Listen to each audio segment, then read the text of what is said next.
Bonjour, je m'appelle Logan Côté, j'ai 17 ans. Je suis pas natif du comté de Portneuf, mais ça fait très longtemps que j'habite ici et ma passion, c'est la guitare et le chant. Donc voici la chanson que j'ai écrite à la Maison Plamondon durant l'atelier d'écriture que j'ai joué devant Luc Plamondon. Ça s'appelle Le Petit Pays, ça parle des États-Unis. J'ai bien aimé mon voyage au troisième plus grand pays du monde. Tu sais, la place où que tout est gros, qui sont pas ben écologiques, qui n'ont pas d'assurance santé. Vous savez de quoi je parle? On est aux États-Unis, aux États-Unis, c'est énorme l'impossible.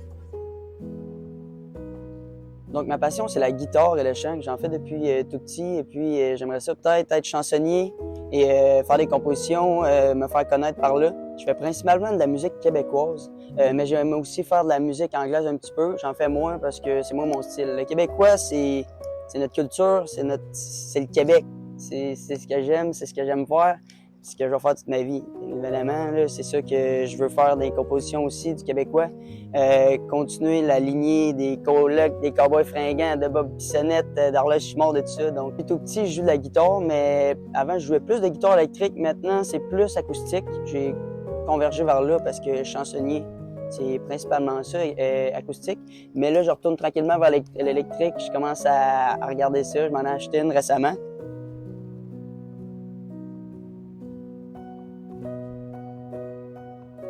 Je joue depuis tout jeune, comme je l'ai dit tantôt, mais mon rêve de devenir chansonnier ou peut-être me faire connaître de la musique par mes compositions, ça vient plus, ça fait peut-être 2 ans, 1 an et demi, 2 ans.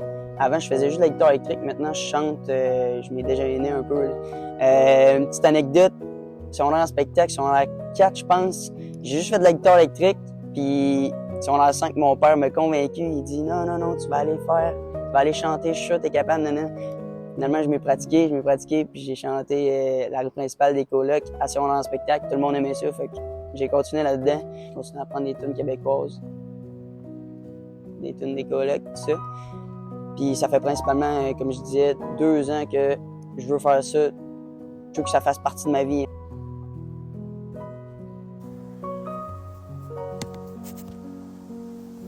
On te dit ta route est tracée d'avance, alors tu gardes ce que tu penses pour toi. Et puis le face ce serait sans importance, laisser décider la chance, cesse de demander pourquoi. Alors on peut décider des mots d'amour. J'ai commencé à jouer la guitare à cause de ma mère, parce qu'elle m'a inscrit à des cours de guitare quand j'étais petit. Elle voulait absolument qu'on joue de la musique. Elle nous a inscrit à des cours de guitare. Quand je dis nous, c'est moi et ma soeur, elle jouait du piano. Puis elle n'a pas continué, mais moi, j'ai accroché, puis j'ai recommencé en secondaire 1. J'ai eu une petite pause, ça me tentait plus trop. Puis en secondaire 1, quand je suis embarqué en musique à l'école, j'ai recommencé. Quand j'étais jeune, j'écoutais principalement du rock. C'est pour ça que je disais que je jouais de la guitare électrique. Mais le rock, c'est quand même similaire à beaucoup de Québécois. Si on pense au Vilain Pingouin et tout ça, c'est pour ça que j'ai convergé tranquillement vers le Québécois, parce que pour moi, ça veut dire de quoi? Le rock plus des paroles québécoises, c'est le rêve pour moi. Puis finalement, j'ai convergé vers un style plus standard, comme les cowboys fringants, du folk, puis tout ça.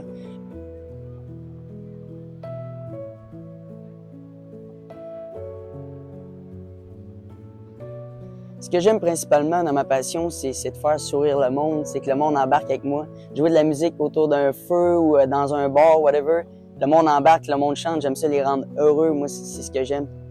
Je joue dans mon sous-sol, je suis pas payé, j'ai du fun pendant des heures. Là, on m'engage payé pour avoir du fun avec du monde puis jouer de la guitare. Hey, c'est le rêve pour moi. Donc pour commencer cette belle soirée, on place la relève de l'avant. Nous avons invité des jeunes musiciens de la région à venir présenter quelques pièces. Une bonne main d'applaudissements pour Logan Côté et son groupe. Il y a quelques temps, peut-être il y a même pas 1 an, en novembre dernier, je pense, j'ai commencé à faire des TikTok parce que plein de monde me le conseillait parce que je joue de la guitare et je chante. Puis il y en a beaucoup qui font ça. Fait que j'ai commencé sur TikTok. Finalement, après 4-5 vidéos, il y en a une qui a beaucoup marché. Puis depuis ce temps-là, j'ai pas arrêté. Puis je suis rendu avec quasiment 14 000 abonnés. Le monde me suit, le monde sont le fun. Je commence vraiment à me faire reconnaître. Je m'ai fait reconnaître 3 fois à date. Comme je le disais, j'adore la musique québécoise, c'est ce qui m'inspire, c'est ce que j'aime faire.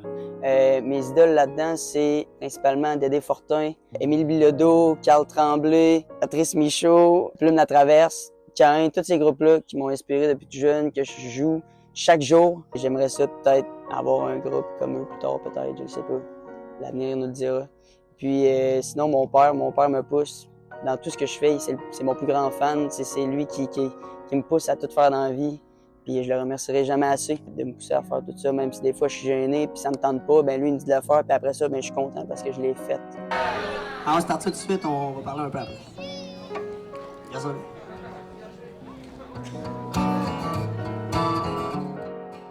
Pourquoi cette passion? Ben la musique en tant que telle. Moi, j'adore la musique. J'en écoute tous les jours. Je fais juste ça. Ça me passionne. Ça a convergé vers la guitare et le chant. Aux États-Unis, c'est énorme là-bas, c'est le troisième plus grand pays du monde, puis quand t'es là, tout est immense. Comme je l'ai dit tantôt, je pense pas en faire mon métier. Si ça peut être un à côté, je vais être content avec ça parce que je veux quand même avoir une carrière pas reliée à ça. J'ai pensé à faire des études là-dedans, mais je voulais pas que ça devienne une obligation pour moi de jouer de la guitare, faire de la musique, puis que ça vienne trop compliqué. Parce que les études là-dedans, c'est des études qui t'apprennent la musique classique, des affaires comme ça. T'apprends beaucoup, mais c'est pas ce que je veux faire. Je veux garder ça un à côté, peut-être être chansonnier, puis si, comme je l'ai dit, mes compositions marchent, ben ça va être ça aussi. Mais je veux avoir une carrière dans d'autres choses qui n'est pas reliée à ma passion, mais ça va rester ma passion toute ma vie. Je veux pas que ça devienne une obligation, comme je l'ai dit. Je veux continuer à avoir du fun quand je joue, du plaisir, et non m'obliger à pratiquer chaque soir. Aujourd'hui, c'est dur pour les artistes de faire leur passion puis être rémunérés pour ça. À part, comme je l'ai dit, si t'es un énorme artiste ou t'es le plus gros au Québec, c'est dur de faire son métier là-dedans aussi. À part si tu fais un métier secondaire là-dedans, comme il y en a qui ont des studios d'enregistrement puis ils savent tout comment masteriser puis faire les tracks, tout ça. Ça, c'est un métier qui est relié au domaine de la musique. J'ai pensé faire un petit cours ou quelque chose de même dans la création musicale, dans le mixage puis tout ça, parce que c'est vraiment compliqué. Puis si je veux en faire moi-même, sans payer des énormes sommes pour que d'autres mondes le fassent pour moi, ben il faudrait que je l'apprenne par moi-même. Mais j'aimerais peut-être ça faire un cours là-dedans pour familiariser avec ça, parce que c'est un monde vraiment compliqué.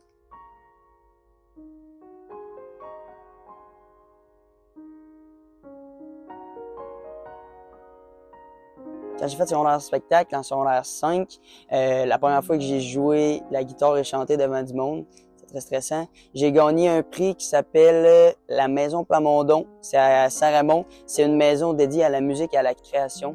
Dans le fond, ils m'ont donné un prix pour que j'aille passer 4 jours là. C'est un atelier d'écriture. Plein de personnes payent pour aller là. Moi, je l'ai gagné. Dans le fond, c'est un atelier d'écriture. Plein de personnes viennent du Québec, il y en avait de Gaspésie puis tout ça. Lui, c'est un gars qui était là, Benoît Côté. Il m'a beaucoup inspiré en passant. Donc, tu passes 4 jours là, tu as un mentor. Moi, c'était Catherine Major. C'était étonnant, là, c'était le fun. Tu penses juste à ça. Il y a des ateliers d'écriture, fait qu'on se pose puis on discute de tout puis de rien pour vraiment se mettre dans le mood, si on peut dire ça, pour écrire de la musique. Le but, c'est qu'à la fin, tu as écrit une musique avec les gens qui sont là, à l'aide de tout le monde, mais qui vient de toi. Puis on fait un petit show à la fin. Puis cette année, j'ai écrit une chanson qui s'appelle « Le petit pays », qui parle des États-Unis. On a fait un petit show à la fin.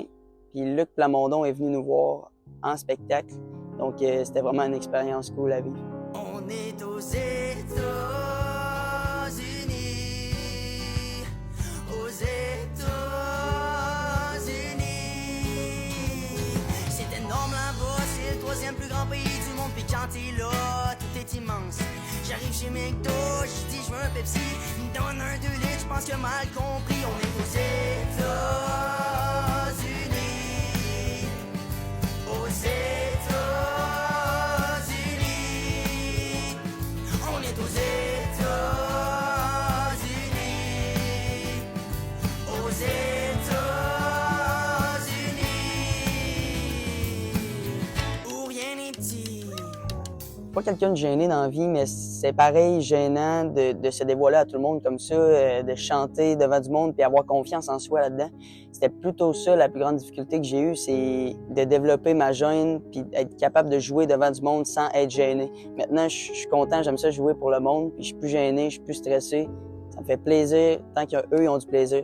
Mais ouais, c'était pas mal ça, la plus grosse difficulté que j'ai eu à passer. C'était vraiment la gêne, puis se déniaiser, comme on dit, pour jouer devant du monde. C'est vraiment stressant, puis des fois, t'as peur de l'échec, t'as peur que le monde te juge, mais dans le fond, ça change pas grand-chose dans ta vie.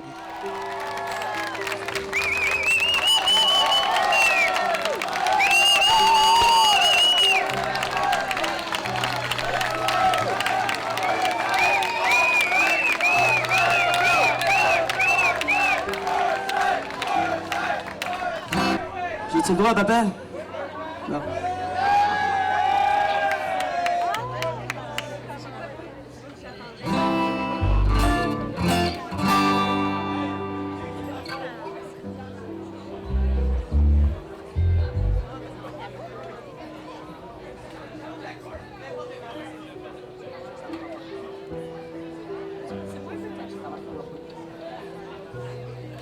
All right. J'ai écrit une chanson parce que j'aime beaucoup la chorus light, puis il y en a qui aiment pas ça. Mais moi, j'aime ça, OK? Fait qu'on fait ça, let's go.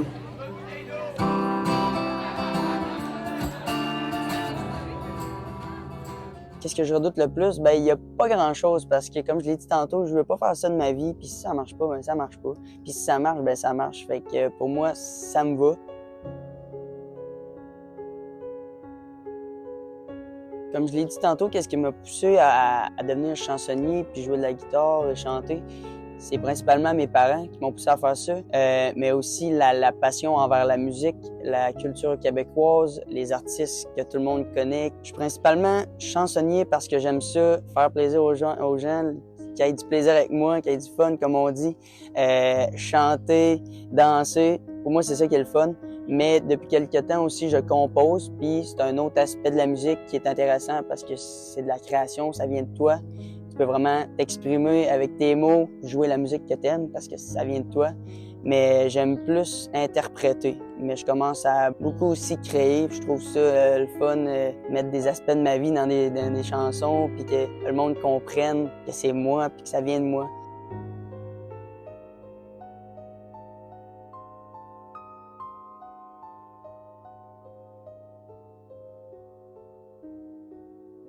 Ça rentre un peu avec les artistes qui m'inspirent, comme les Colocs ou Bob Bissonnette, beaucoup. J'aime ça, créer de la musique pour ambiancer le monde, que les gens chantent, qu'ils soient capables de chanter.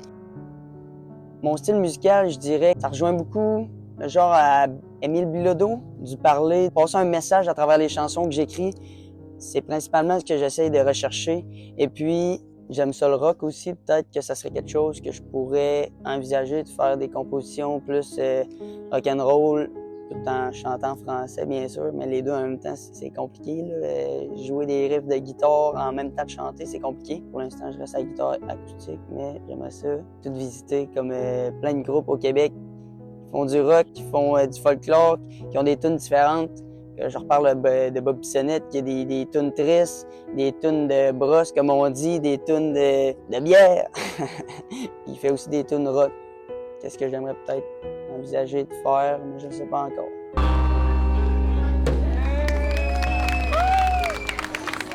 Merci, merci!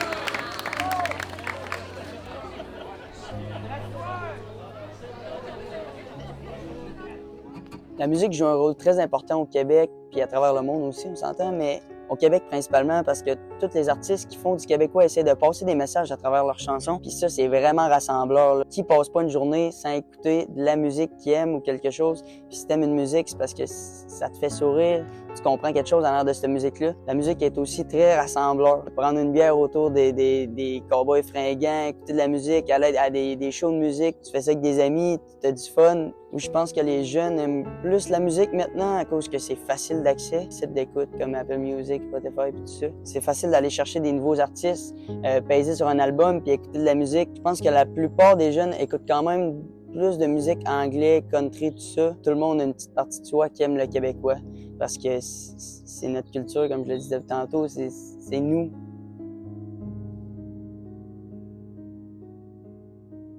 Je pense que la plus grosse difficulté qu'un artiste peut avoir dans nos années comme moi, un compositeur, c'est principalement la visibilité. Parce que tout le monde veut être visible, tout le monde se lance là-dedans. Fait que c'est tough d'être un parmi tant d'autres, d'être pourquoi lui est connu, pourquoi lui est pas connu.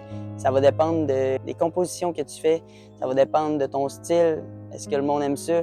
Puis je pense que c'est dur aujourd'hui de faire face à ça parce que tout le monde essaie de se lancer là-dedans, puis c'est dur de percer, c'est dur d'avoir de la visibilité. Donc, faut faire tout possible pour être le plus visible possible. C'est principalement pour ça que je m'ai lancé sur TikTok. Je veux dire, me lancer un compte, c'était pas mal la meilleure idée parce que ça donne beaucoup de visibilité. Le monde a déjà une idée t'es qui, fait que si tu fais des compositions, des affaires, ben ah oui, je l'ai déjà vu lui, je vais aller écouter qu'est-ce qu'il fait, il me semble qu'il était bon. Fait que ça fait pas mal de la publicité puis ça donne la visibilité à toi puis tes musiques que tu fais. La gang Côté!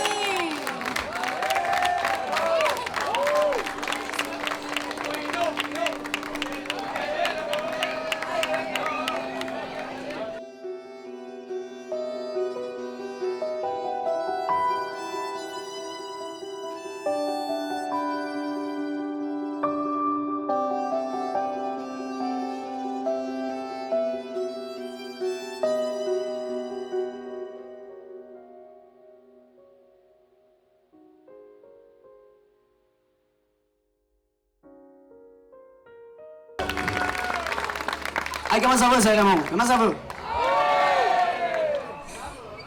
Bonne Saint-Jean de 1, puis à soir, on joue bien du Québécois, je joue tout de suite. Fait que prenez-vous une bière, puis écoutez ça. Prenez du bon moment. Pour moi, les gros classiques québécois, en termes de groupe, on parle des Cowboys Fringants, bien sûr, des Colocs, puis de Caïn. Pour moi, c'est les trois plus gros. Après ça, c'est mon style, puis c'est plutôt du folk, là, fait que ça dépend si t'aimes ça ou non.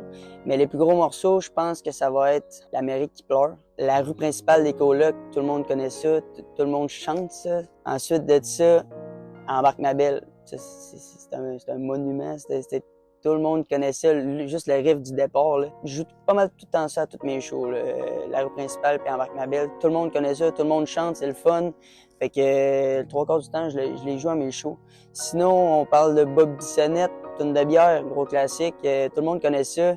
C'est rassembleur, tout le monde mène les heures puis ça chante. Il y a aussi Le Train des vilains pingouins, gros classique. Tout le monde connaît la sonorité du début, puis celle-là aussi, je la joue beaucoup. Ensuite de ça, il y a Jean Leloup, bien sûr, faut pas l'oublier. Jean Leloup qui fait I Lost My Baby, qui est aussi un monument de la musique, tout le monde la connaît. Elle raconte une belle histoire. Il y a aussi Émile Bilodeau avec sa musique Ça va, qu'il faut pas oublier, bien sûr, qui commence à être de plus en plus imposant dans la musique. Émile Bilodeau avec son album Rite de passage.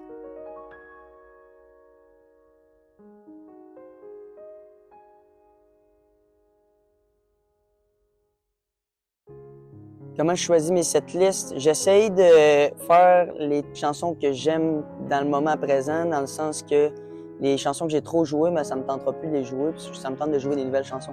Mais je vais tout le temps mettre des classiques à travers. C'est sûr, je vais tout le temps jouer des Embarque ma belle puis tout ça. C'est sûr, je vais tout le temps les mettre dedans, mais avec des intervalles différents, mettons. J'essaie de mettre mes chansons avec des sonorités toutes similaires, mettons avec un capot. Je vais les jouer une après l'autre. Après ça, je vais enlever mon capot. Je vais jouer toutes les chansons en La ou en Sol, whatever. Puis c'est pas mal de même que je choisis comment je fais mes setlists. Sinon, des demandes spéciales, des fois. T'es-tu capable de jouer du Jean Leloup? Ben oui, je suis capable. Je t'en fais une. On fait une tonne de Jean Leloup. Sinon, ouais, c'est ça. J'essaie de varier puis mettre des tunes que j'aime jouer dans ce moment-là. Que je viens d'apprendre, si j'adore jouer, mais je vais en mettre dedans parce que si je suis heureux puis je la joue, ben le monde va être heureux même s'ils la connaissent moins. Puis comme je le dis, ben après je vais jouer un gros classique, tout le monde le connaît. Fait que j'essaie de varier ça comme ça. C'est parce que j'en connais à peu près 130, mais il faut les partitions, puis je me check de temps en temps. Il y en a plein que je sais le 3/4, mais il y a des petits bouts qui me manquent parce que c'est trop vite ou je la joue pas assez, je suis pas assez pratiqué, mais j'essaye de les apprendre le plus possible pour que ça rentre dans ma tête, mais juste avoir un petit support visuel avec moi pour, c'est quoi l'accord après? Ok, c'est bon, je continue. Ou si j'ai oublié une parole, quelque chose, ben je peux continuer pareil.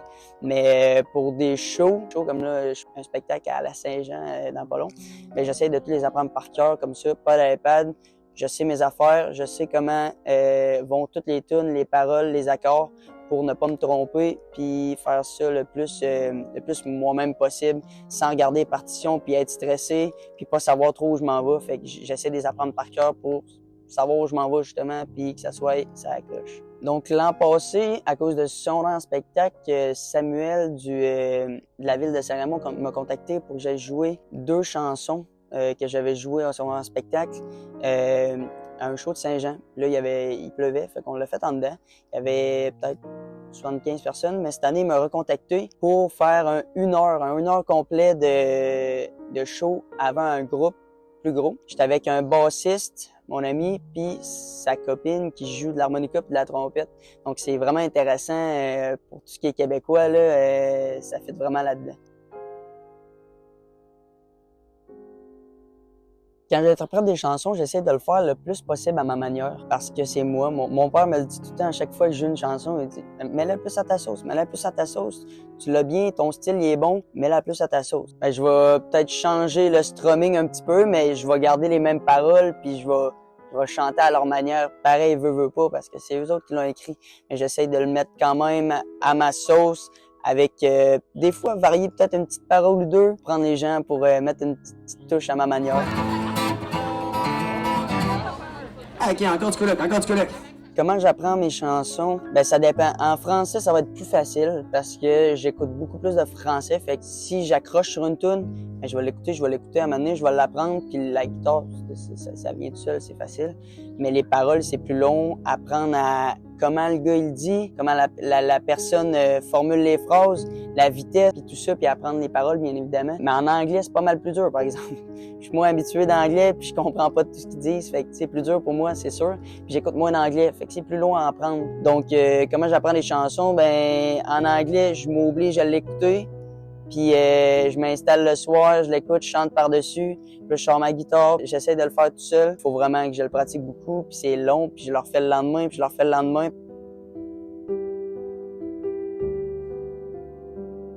Depuis quelques temps, j'ai un prof de musique, un mentor si on peut dire. Il s'appelle Jonathan Guérette, un très bon chansonnier, guitariste. Puis je pensais pas en avoir besoin avant, mais ça m'a appris tellement de choses que je connaissais pas en arrière de la guitare puis du chant. On se pratique beaucoup avec le chant, les harmonies puis tout ça, mais aussi beaucoup la guitare. Avant, je savais pas c'était quoi une gamme de la. Là. Je connaissais pas ça, les dièses puis tout ça.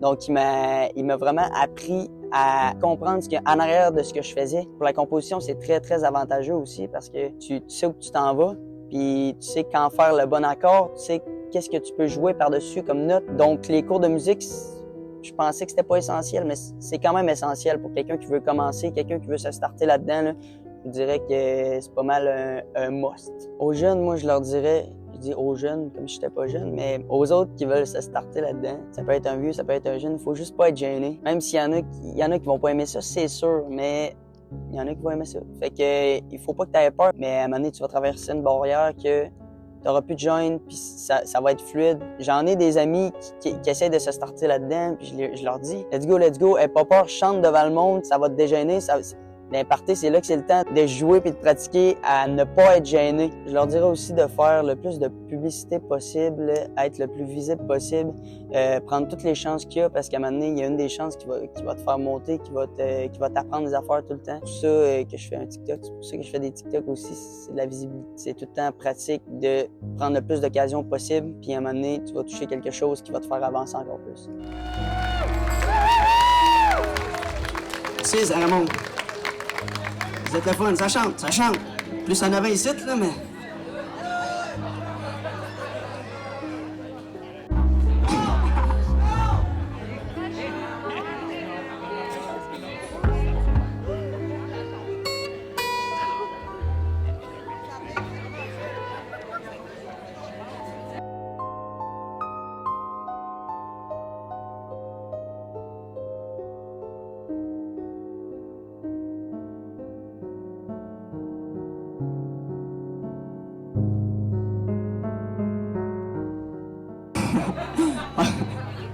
On se fait un peu de Robert Charlebois. Je suis né dans les années 70.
C'est une question dure à répondre, mais je pense que oui. Il y a de l'espoir dans les générations futures. Même moi, j'en fais partie. Les gens sont de plus en plus travaillants. Les gens veulent commencer plus tôt à travailler. Avec les réseaux sociaux, ça peut paraître con, mais on apprend beaucoup. Tu sais, des spécialistes puis tout qui nous parlent de choses qu'ils ont vécues, tout ça, ben c'est avantageux pour les prochaines générations. Tu sais, maintenant, tout le monde a des téléphones, des ordinateurs, puis c'est facile d'aller chercher des informations pour apprendre des chansons, pour faire n'importe quoi. C'est pour ça que je pense que on a de l'espoir en masse pour les générations qui arrivent.